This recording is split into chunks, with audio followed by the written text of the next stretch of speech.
dedicated to Eastern and Southern Kentucky. This is WYMT Mountain News at 6.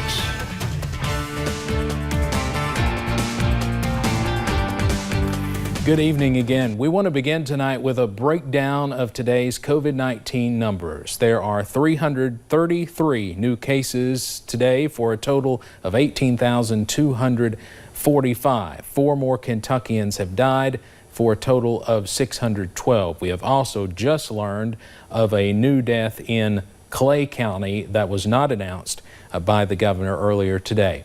The last 3 days have marked 3 of the top 4 days for total COVID-19 cases in a single day. And those increasing numbers prompted Governor Andy Beshear to issue a new executive order today requiring the wearing of masks in public. The order follows the lead of more than 20 other states with similar orders. The mask requirements go into effect tomorrow evening at 5 o'clock and will last at least 30 days. Now, it does not apply to children under the age of 5 or people with underlying health problems that could be affected by the mask. Governor Beshear says local health departments will enforce the order, adding that health and economic experts believe it will speed up the reopening of the economy. It's really going to come down to whether we let personal pride or some belief that we have liberty to spread this thing to others and therefore shouldn't have to wear something like this. It's all going to come down to whether we are willing to do it, whether we truly care about each other and our economy, and whether we're willing to put some personal feelings if we don't like wearing these. And I believe that's maybe 20% of people. If we can put those feelings aside and serve the greater good. And honestly, folks, in the midst of a worldwide health pandemic, wearing a mask makes a lot of sense. The National Retail Federation sent a letter to governors calling for those mask requirements. Olivia Russell talked to Kentucky shoppers who will now have to cover their faces in stores. Now, pretty much everywhere we go, we'll have it on. Masks are now mandatory in public, and several shoppers were already ahead of the game. I just do it to be safe. But not everybody is wearing one. I see just a little bit of shoppers wearing them, but I feel like everybody should wear them. While retail businesses have been open for a couple of months now, the guidelines only required employees to wear masks. The governor's latest executive order will now require shoppers to as well. He said the decision came after the National Retail Federation penned a letter to all governors asking for a mandatory mask order. It's a move that was also supported by the Kentucky Retail Federation. We will work to ensure that employees and customers are following, whatever order is put out. Steve McLean from the Kentucky Retail Federation is hoping the new mandate will have clear guidelines, especially when it comes to enforcement.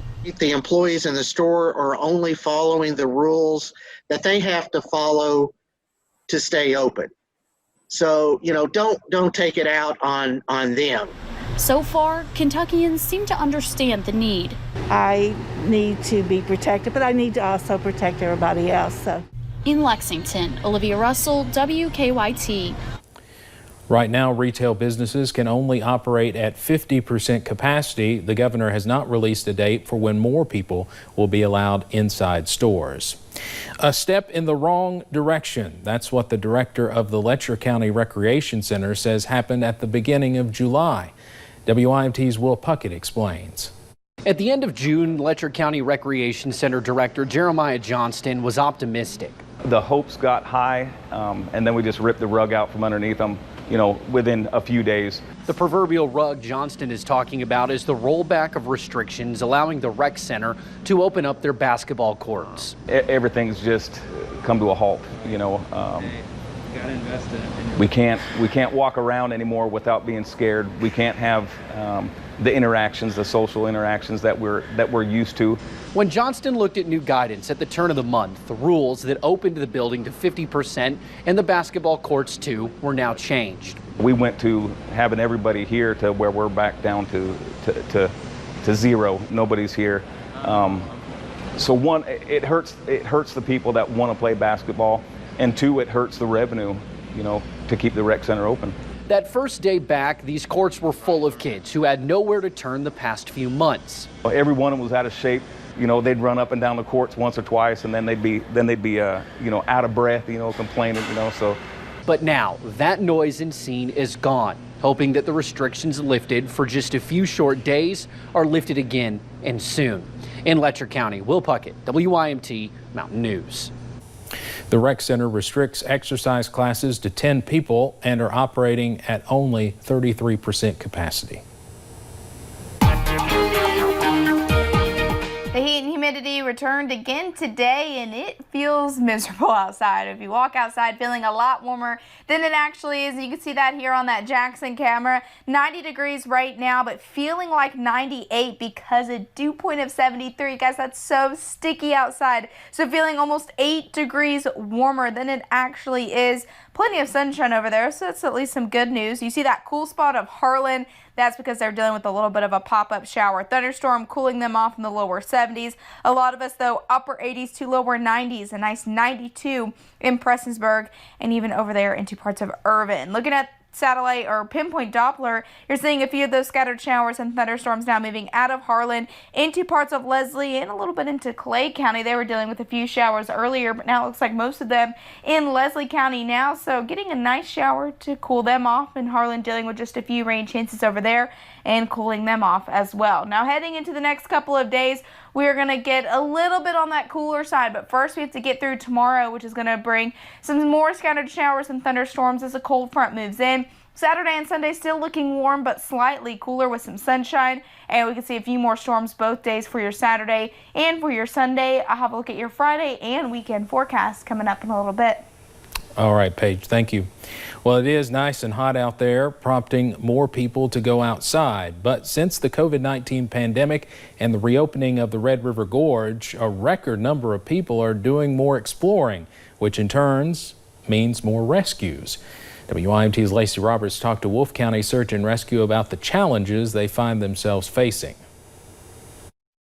As states continue to open up, it's just kind of nice to be somewhere where they have a little bit more sense than Florida. Red River Gorge is seeing record numbers of visitors from different states to right here in the Commonwealth. We had actually planned on going to Florida, and this is kind of with everything going on, this has brought us, staying at home and just trying to social distance. You just don't really worry as much up here. And as crowds increase, Wolfe County search and rescue teams, we've seen an extremely large number of search and rescue operations. While expecting to see higher numbers at this time of year, those numbers are definitely bigger than a typical year right now. And making rescues more difficult, besides the heat, COVID-19. During COVID, wearing masks when we are operating in close quarters during a search and rescue mission became a necessity. And while wearing masks is certainly a necessity, has presented some difficulties. Forcing crews to rotate more often and take more breaks. Especially when we're carrying patients out of the woods. Rescues ranging from injuries and illnesses on trails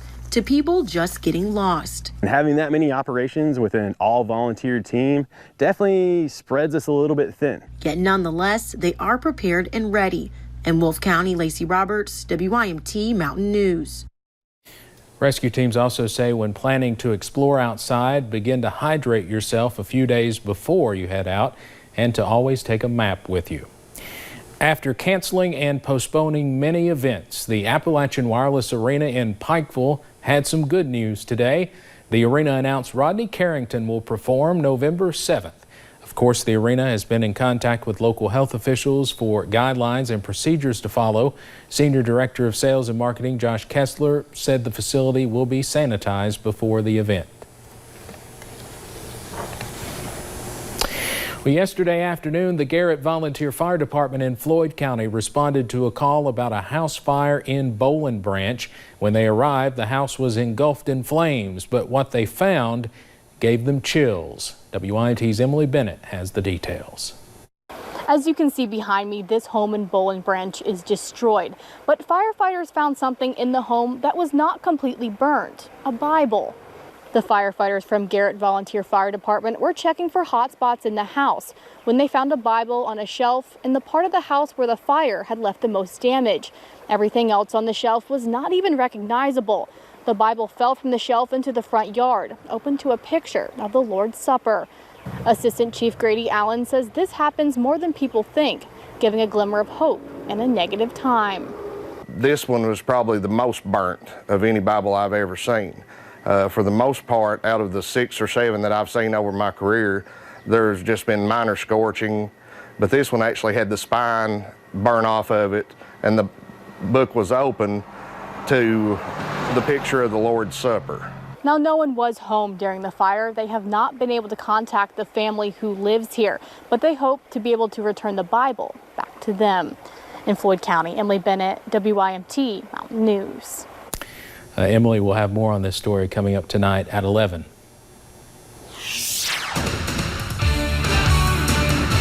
Cold front moves in tomorrow, which will bring more scattered showers and thunderstorms and a slight cool down heading into the weekend. I'll have more details on that coming up.